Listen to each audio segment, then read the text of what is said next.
momentě, když lidi lžou, tak v ten moment tuhletu kredibilitu ztrácejí. A ještě si musíš pamatovat spoustu věcí, kde všude si lhal. Všude komu co nalhal. Pojďme prosím zkusit to téma biznisu a obchodu trochu propojit toho běžného denního života každého z nás. A jedno z mých životních pravidel je, že když chceš něco umět, tak jdi za těma nejlepším. Děkuju. Je to něco, co se teďka doma řešíte? Ne, my tyto potíže neřešíme.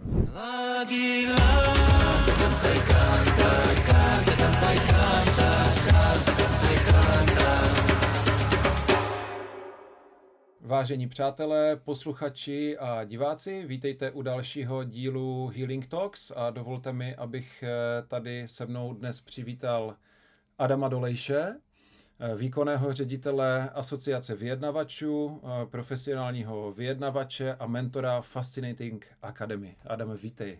Díky moc krát, Martine, za pozvání, moc si toho vážím. Já děkuji moc, že mám příležitost si tady s tebou dnes povídat o pro mě velmi inspirující oblasti a navíc ještě s tebou, v podstatě jedním z nejkvalitnějších a nejznámějších vyjednavačů na světě, jak se o tobě můžeme dočíst. Mě by nesmírně zajímal tvůj příběh a nejprve bych možná začal pro propojení se trochu s posluchači a diváky takovou oblastí, jakým způsobem vlastně nebo proč, pokud se to domníváme společně, se vyjednávání týká vlastně každého z nás a úplně běžných životů, protože si myslím, že může být často vyjednávání a ta dovednost vnímána jako něco určeného pouze pro lidi v profesionální sféře, kde je potřeba něco vyjednávat, ale já se teda domnívám, že to tak úplně není. A co si myslíš ty, prosím? Martine, máš naprostou pravdu, vyjednáváme vlastně každý den 5x až 7x denně a vlastně my v Asociaci vyjednavačů a Fascinating Academy and Partners vnímáme každou konverzaci jako vyjednávání. A obecně vyjednávání my vnímáme jako životní styl. To znamená, že vlastně v momentě, když ty za mnou přijdeš a budeš třeba naštvaný, tak já jako vyjednavač, tak mým úkolem je, abych vlastně si tě vůbec vyslech, neskákal ti do řeči, nedával ti nějaký nevyžádaný rady, ale zjistil, co se vlastně stalo, že ty teďka zažíváš zrovna třeba tuhle emoci a pomohl ti s ní nějak trošičku líp naložit. Já když třeba mám možnost obecně pozorovat lidskou komunikaci, tak vlastně zjišťuju, že my děláme za jeden jednoduchý dialog tolik přešlapů, že to snad ani není možný. A potom si říkám, že to nedorozumění mezi náma je vlastně úplně nevyhnutelný.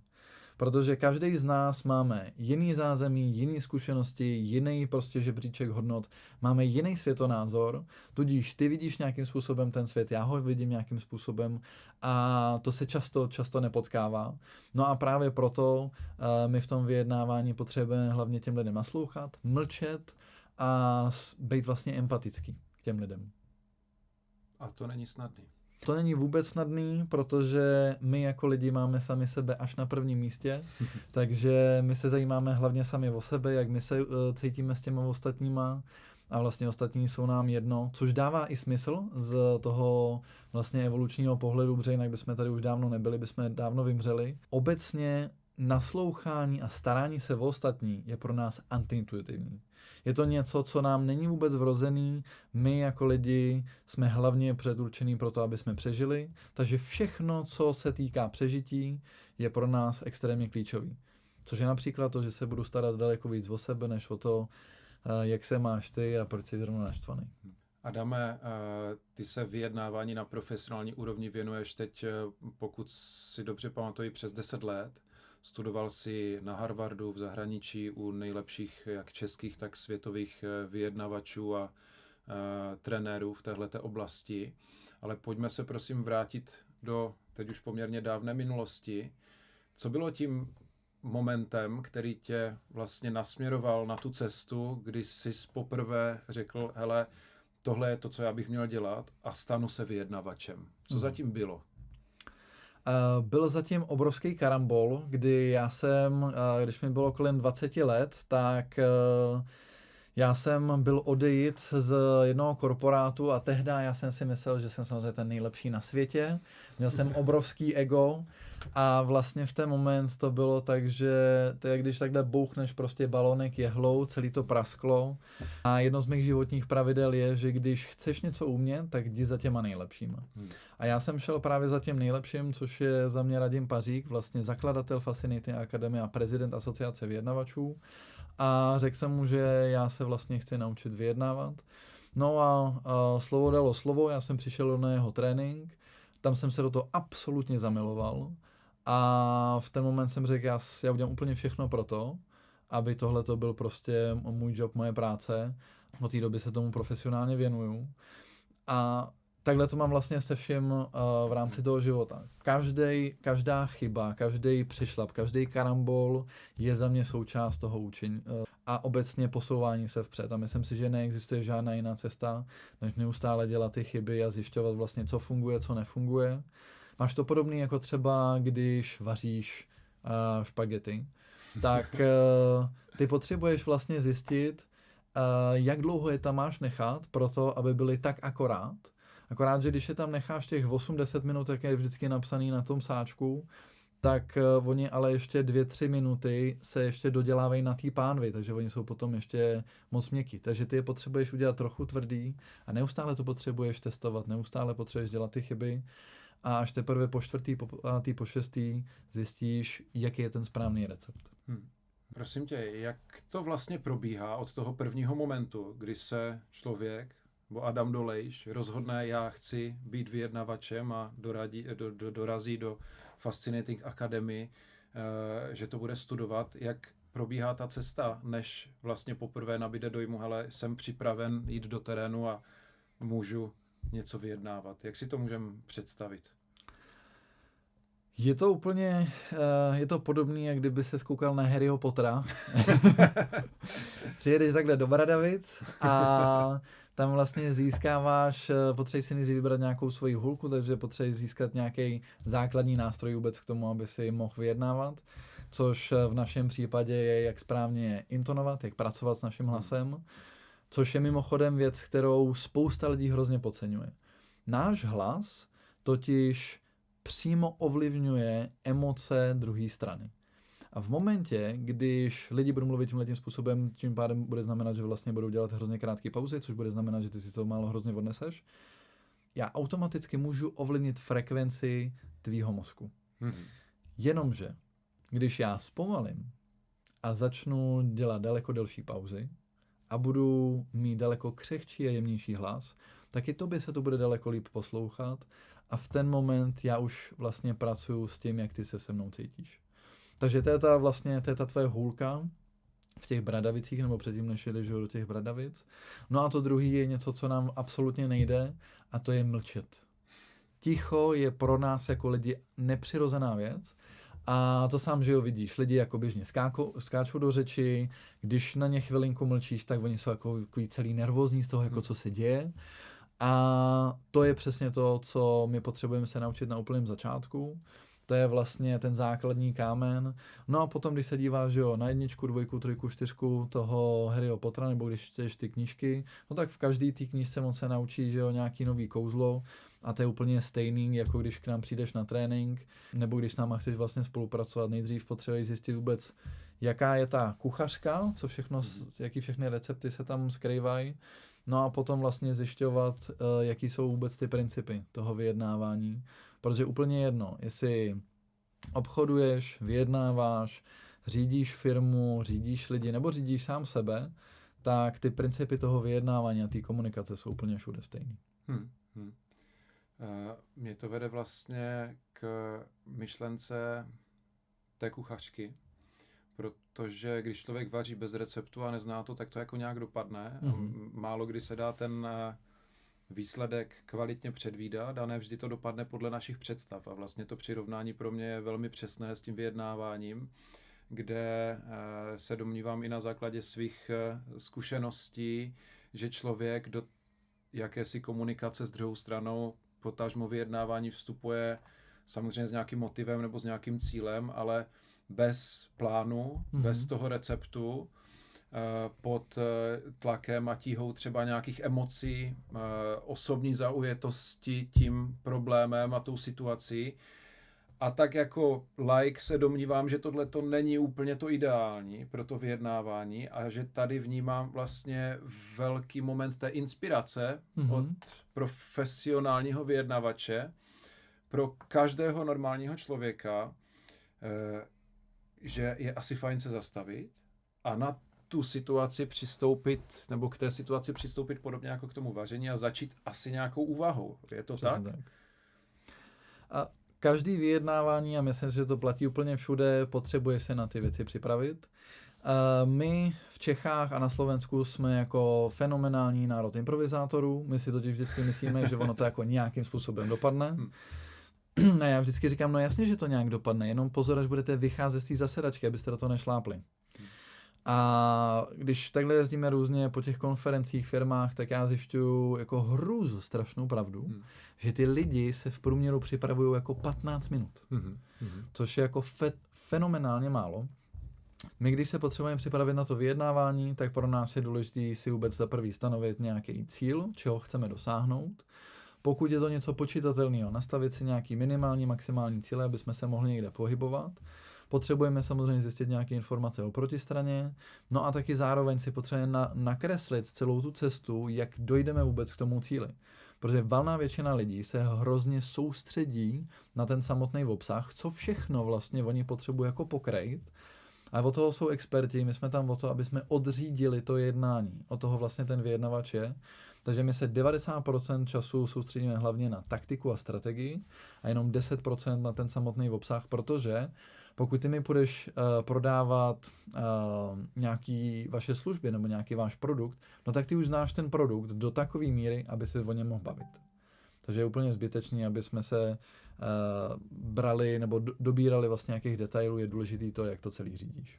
Pojďme prosím zkusit to téma toho biznisu a obchodu trochu propojit s tou soukromou sférou toho běžného denního života každého z nás. Abychom si to každý dovedli představit na tom, co nás každý den čeká, nebo co se nás každý den týká. To znamená, to je partnerský život, rodina, děti, možná kolegové v práci. Co jsou ty nejčastější situace, ve kterých člověk, který nechápe vyjednávání jako vlastně hard skill nebo technickou dovednost, která se dá naučit, ale jako něco, co je vlastně vrozené a už se s tím nedá nic dělat, kde jsou ty nejčastější chyby nebo omezující přesvědčení, se kterými člověk do těch situací vstupuje. A jaké jsou, řekněme, nějaké základní, úplně esenciální rady, které když si člověk osvojí nebo tipy a do těchto situací bude s nimi vstupovat, tak mu výrazně pomůžou v tom úplně běžném životě.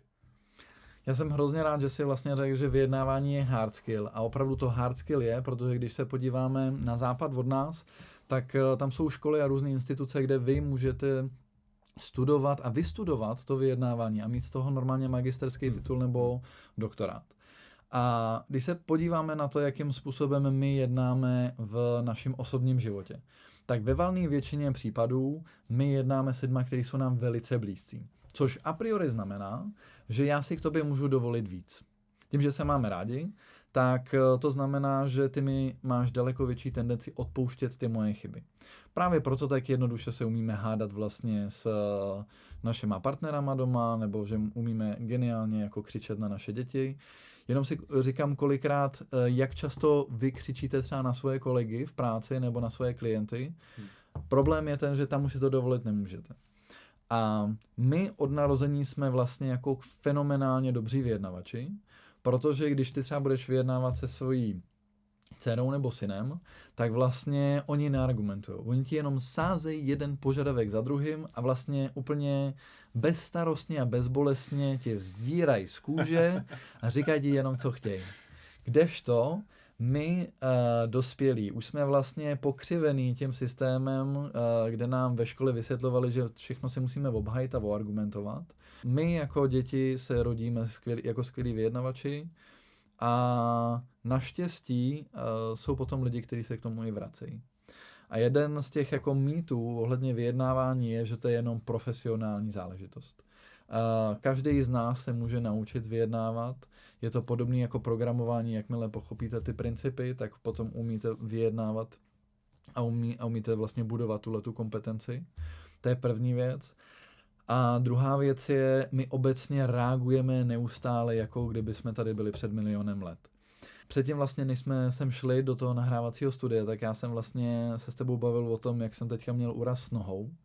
A pro vás posluchače, já jsem si udělal takový úraz nohou a můj kotník vypadal jak takový grapefruit.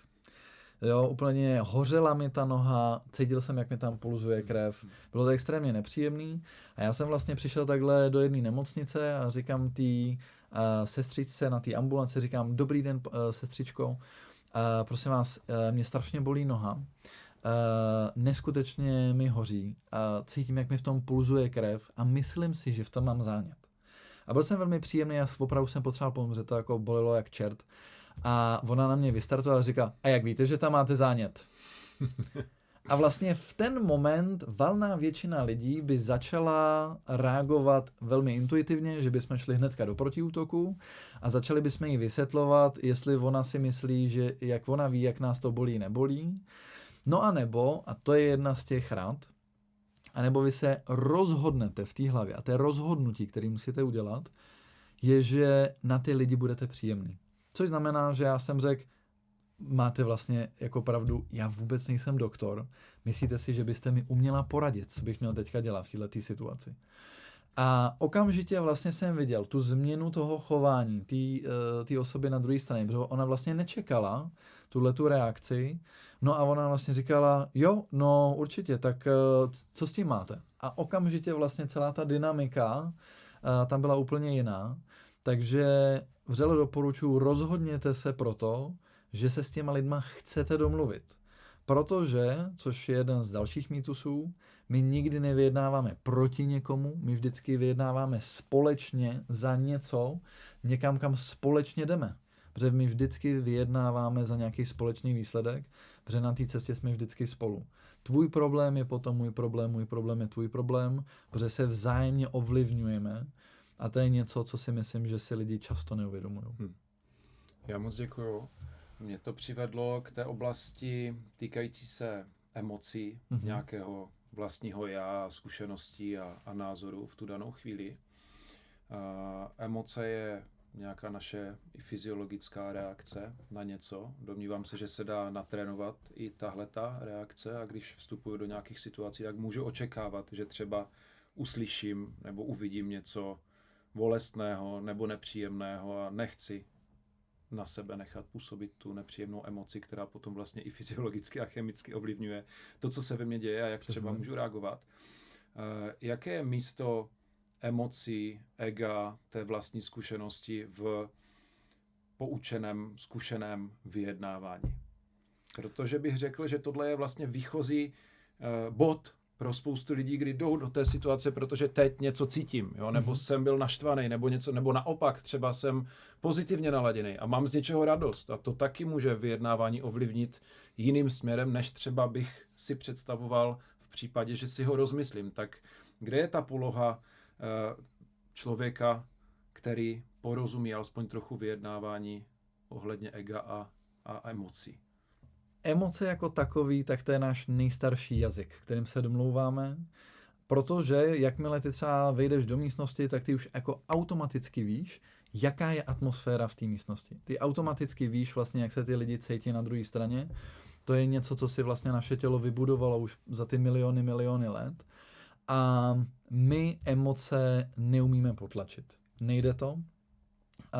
I ty 2% lidí, co jsou psychopati, tak i oni mají vlastně ty emoce. Jenom to, co oni umí udělat, je, že oni umí vlastně přeskočit tu reakci, jakou ty si vlastně zmínil.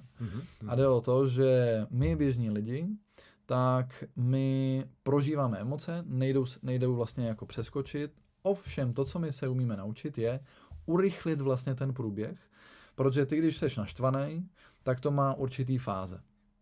A já umím ty fáze velmi rychle proletět a tím pádem potom ten dopad nebude tak obrovský na tu danou situaci, na toho daného člověka, ani na mě. No a tím pádem to umím daleko líp odřídit. A ego za mě je skvělá věc. Spousta lidí říká, no jo, ty jsi takový egoistický blbec a vlastně bez ega my bychom vlastně nebyli úspěšní. My bychom neměli ambice, my bychom nechtěli dokazovat spoustu věcí. Takže všichni ty lidi, kteří jsou na nějakých vedoucích pozicích, samozřejmě mají obrovský a přebujelý ega, jinak by samozřejmě nemohli vést nebo zakládat vůbec firmy.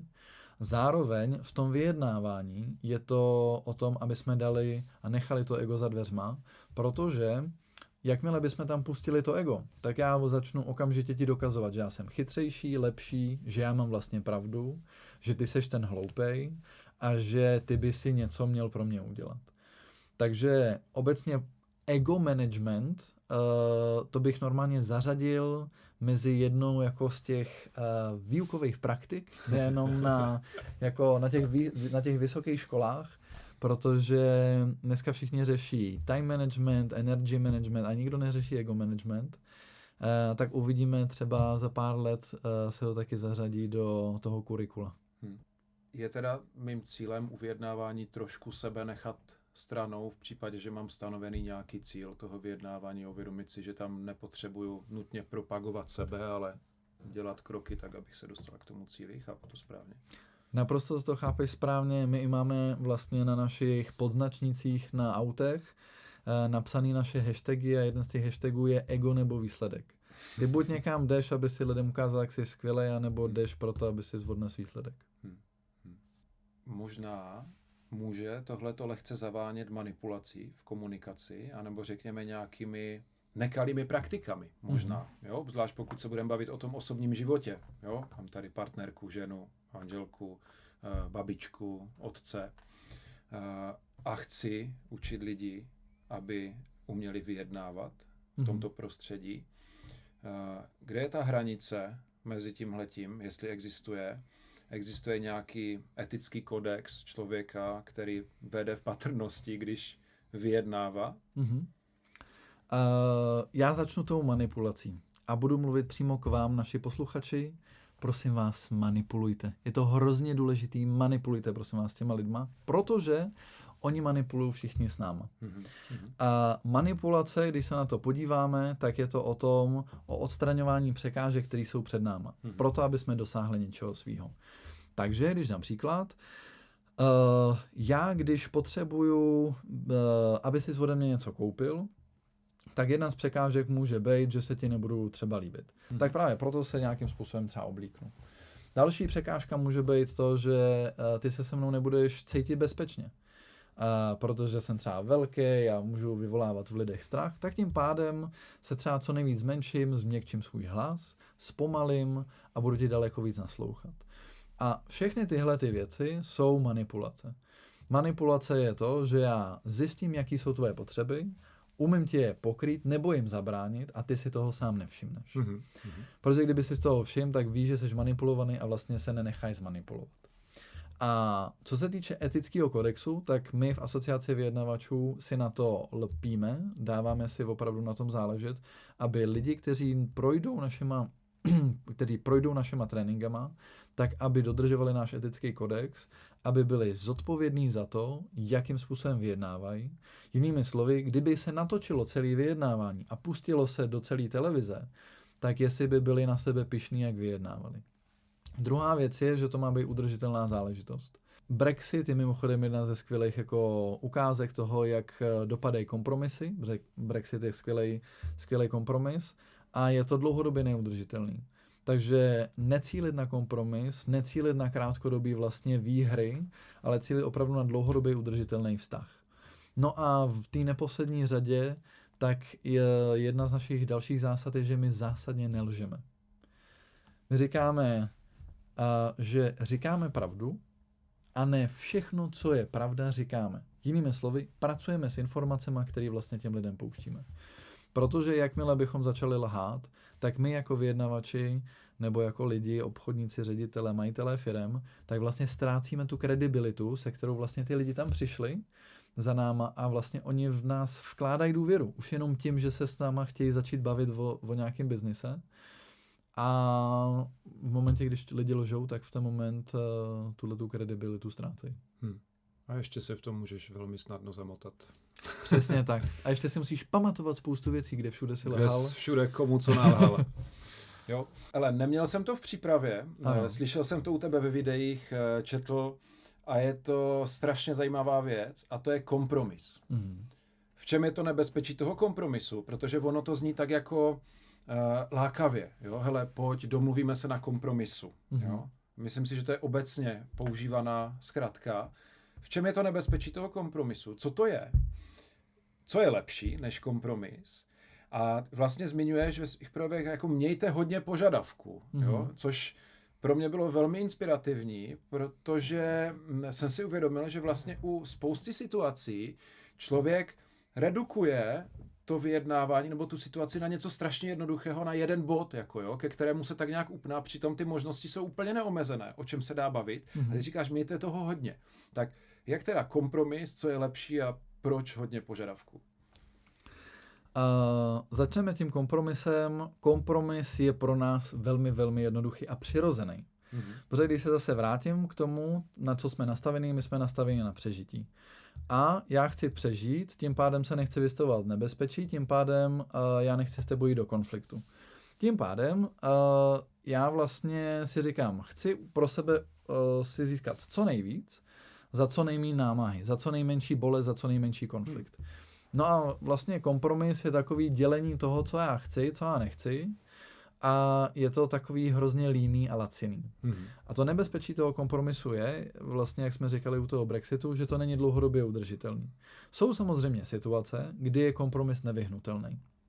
V ten moment my musíme udělat něco, čemu se říká post-settlement settlement. Jinými slovy, my dva se potřebujeme dohodnout na velmi důležité věci, například která se týká třeba několika stovek milionů lidí v rámci jako Evropy a Velké Británie. A tím, že nemáme dostatek času, tak potřebujeme uzavřít nějakou dohodu, kterou oba dva víme, že vlastně není výhodná ani pro jednoho. A jakmile ji uzavřeme, aby jsme uhasili ten největší požár, tak musíme automaticky začít jednat o tom, jak tuhletu smlouvu nebo tuhletu dohodu ještě vylepšit.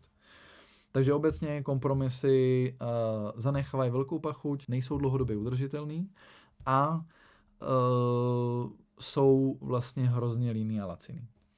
Ten důvod, nebo to, co může být daleko lepší, je vlastně dlouhodobá dohoda, která se ale tvoří dlouho. Jo, je to bolestivý, potřebujeme se na to nadřít a vlastně teďka jsem si ještě vzpomněl na jednu věc. Ten důvod, že vlastně třeba kompromis tolik nefunguje, je to, že my si ho nevážíme. Když si všichni vezmeme to, na co jsme se v životě museli fakt nadřít. Když jsme opravdu makali, dřeli, vstávali jsme ráno, jezdili jsme prostě někam daleko, jenom proto, aby jsme třeba mohli studovat, aby jsme mohli někde pracovat, aby jsme vydělali nějaký peníze, tak jsme si pak enormně vážili toho, čeho jsme dosáhli. No a jelikož my si tady něco rozdělíme na půl, tak já si vlastně ani nevážím tolik toho výsledku. A to je ten důvod, proč je dobrý mít spoustu požadavků. A my říkáme, aby jsme si jich připravili na každé jednání alespoň 40, ono totiž potom s nima nějakým způsobem pracujeme. A jde o to, že jakmile já ti to udělám o něco těžší se mnou dohodnout a ty mi to uděláš o něco těžší se s tebou dohodnout, tak v ten moment oba dva si daleko víc vážíme za prvý toho výsledku, za druhý spolu budujeme ten vztah, že si to nedáme zadarmo a my tomu říkáme ve vyjednávání IKEA efekt.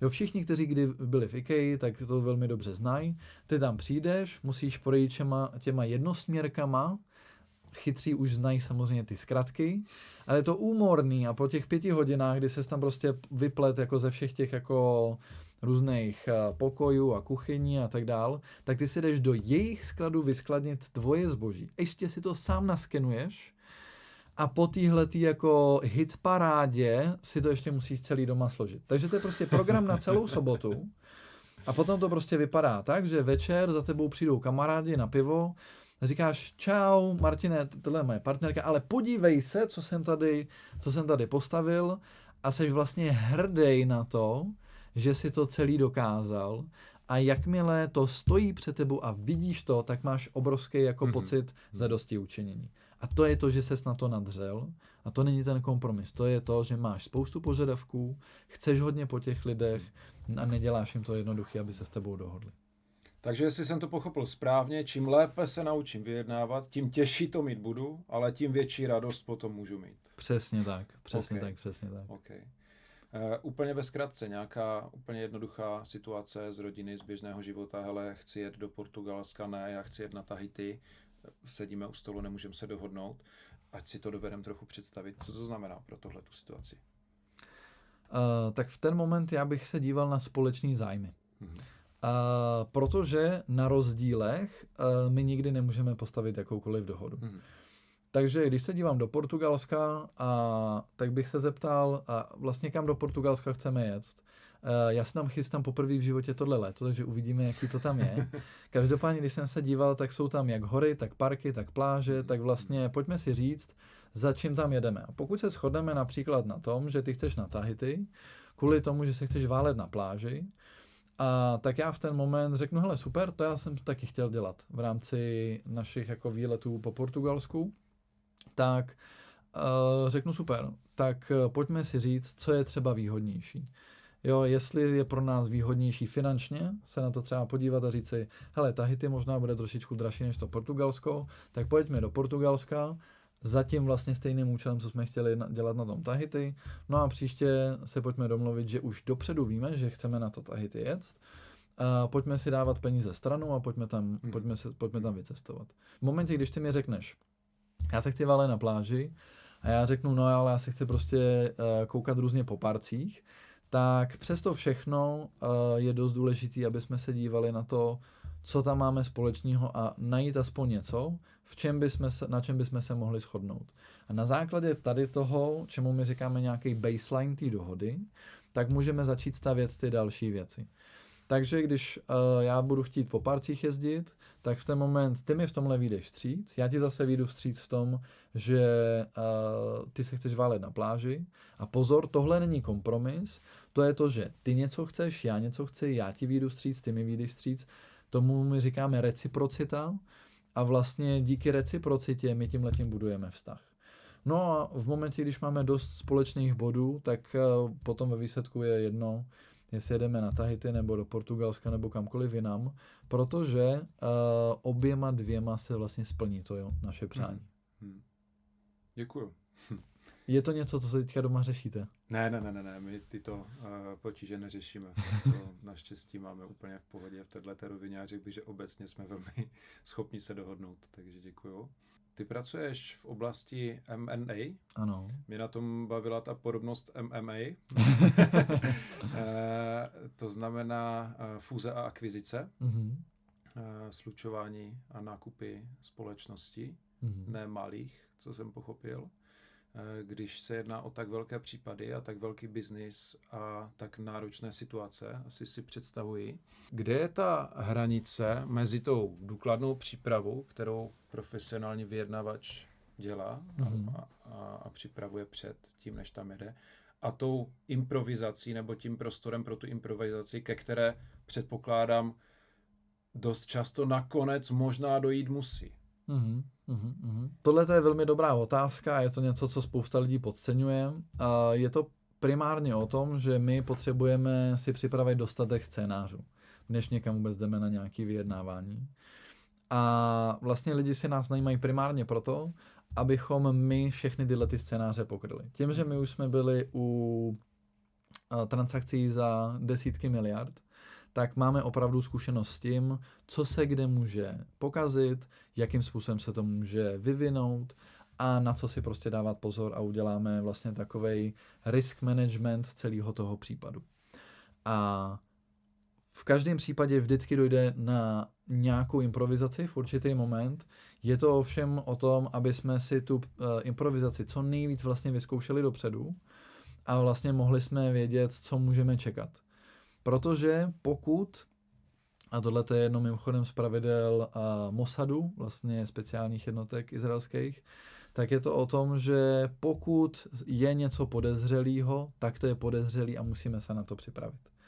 Tudíž, když já jdu někam vlastně nakupovat nebo prodávat, například firmy, tak já si potřebuji udělat ty scénáře a když ty přijdeš s něčím, co já jsem vůbec nečekal, tak ideální postup je, že já v ten moment přeruším to jednání a buď na základě té naší zkušenosti vyhodnotím, jestli se umím rozhodnout a přehodnotit a odkormidlovat to někam jinam, no a nebo přerušíme to jednání třeba do druhého dne a znovu se připravíme vlastně na nějakou novou informaci. Protože určitě všichni známe, že jsme přišli na nějaké jednání, ty si tam přišel se stejnýma číslama jako já, jenom se malinko lišili v desetinné čárce třeba. A potřebovali jsme si to hnedka vyříkat, potřebovali jsme tam získávat nové a nové informace, které potom do té skládanky můžou jako různě zapadat a my potřebujeme v tomhletom být flexibilní a umět na ty věci reagovat. Přijíždíš v létě za námi na Healing Festival? Ano. Podělit se o některé ze svých zkušeností, znalostí a dovedností, jak jsme si dneska už objasnili, že vyjednávání je. Prozradíš nám trochu, v čem se skrývá kouzlo vyjednávacích taktik, co třeba mezi ně může patřit, na co se můžeme v létě těšit a k čemu nám to může po Healing Festivalu být, až si to odvezem domů? Určitě. Na Healing Festivalu já tam budu mít workshop Vyjednejte si lepší život a máme to potvrzený za ty léta trénování a práce s klientama, že opravdu vyjednávání vám zlepší život. A zlepší vám to život v tom, že budete mít za prvý daleko větší nadhled na tou situací, budete se umět například odosobnit od toho problému, od toho člověka, od té situace a budete umět reagovat daleko klidnějc na ty samotné situace. O tom se hodně budeme bavit právě na Healing Festivalu, jak pracovat s našimi emocema, jak být empatický, co to vůbec empatie znamená a vlastně jak navazovat s těma lidma vztahy a jakým způsobem, který není nátlakový, který není nějak vlastně manipulativní, dosáhnout toho svýho, aniž by se ty lidi s náma necítili nějak nekomfortně. Takže bude to hlavně o tom, aby jsme vytvořili nějaký bezpečný prostředí a abychom vlastně věděli, co stojí za tím úspěchem v tom životě a jak si ten život zlepšit, protože alespoň za mě ten život máme jenom jeden a myslím si, že by bylo skvělý, kdyby jsme se všichni vlastně k sobě chovali daleko milejc, měli pro sebe daleko víc pochopení, přestali míň nebo tolik soudit a víc ty lidi kolem sebe respektovali. Já ti moc děkuju. A moc se těším, že se budu moct zúčastnit tvého workshopu, protože mně přijde, že to je vlastně esenciální dovednost pro vůbec fungování v životě na jakékoliv úrovni. A jsem moc rád, že si pozvání přijal za Fascinating Academy a i sebe jako osobnost velmi významnou v tom vyjednávacím světě. Moc si vážím toho, že přijedeš a že s námi nasdílíš to know-how a ty zkušenosti. A tím doufám, že lidem dáme nějaké nástroje do praktického života, jak si ho zlepšit, protože to je to, co Healing Festivalem vlastně obecně si přejeme dělat a dodávat. Náš rozhovor se pomalu uchýlil ke konci, byť já bych v něm moc rád pokračoval ještě nadále, protože mě to nesmírně baví. Máš za sebe nebo Fascinating Academy nebo jakoukoliv jinou entitu, kterou bys rád reprezentoval, nějaké poselství na závěr, nějakou myšlenku, kterou bys chtěl sdílet, něco, čím se v životě řídíš, co tě inspiruje, co bys vyslal rád jako své poslední slovo v rámci tohoto rozhovoru? Určitě je to jedno z mých mod, který mám v životě. Je to něco, k čemu stávám každý den. Je to napsaný vždycky na mém budíku.